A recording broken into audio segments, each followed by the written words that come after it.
कभी आपने गौर किया है कि एक ही घटना किसी इंसान को पूरी तरह तोड़ देती है, जबकि वही घटना किसी दूसरे इंसान को बिल्कुल नहीं हिलाती। असल में दुख किसी हादसे में नहीं छिपा होता, बल्कि उस सोच में छिपा होता है जिससे हम उस हादसे को देखते हैं। दुख हमारी पकड़ से पैदा होता है और शांति हमारे छोड़ देने से आती है। एक छोटे से कस्बे में रघुवीर नाम का एक साधारण सा आदमी रहता था। उसका जीवन बहुत सादा था।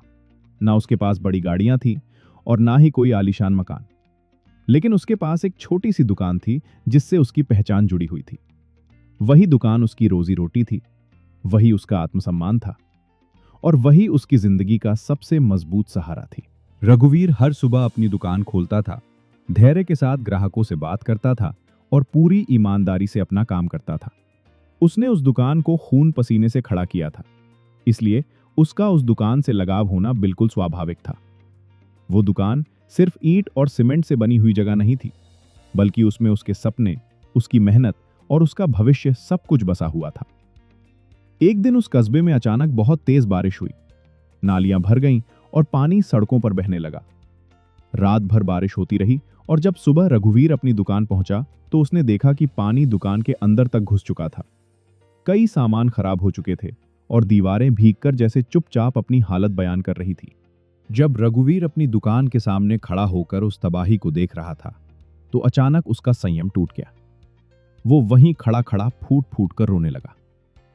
ऐसा लग रहा था जैसे उसके ऊपर दुख का पूरा सागर आकर टूट पड़ा हो। उसकी आंखों के सामने उसकी सालों की मेहनत, उसके सपने और उसकी कमाई सब एक एक करके बिखरती चली जा रही थी।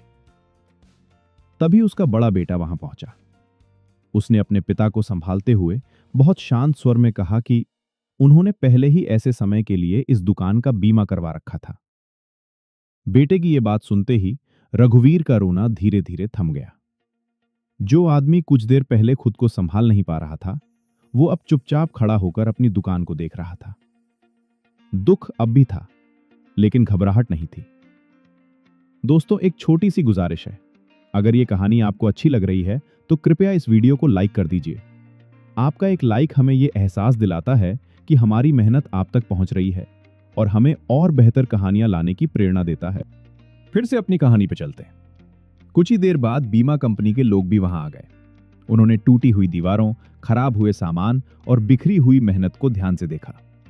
फिर बहुत औपचारिक लहजे में उन्होंने रघुवीर से कहा कि चूंकि ये नुकसान एक साथ हुई प्राकृतिक आपदा की वजह से हुआ है, इसलिए कंपनी पूरी रकम का भुगतान नहीं कर पाएगी। ये बात सुनते ही रघुवीर जैसे भीतर तक हिल गया।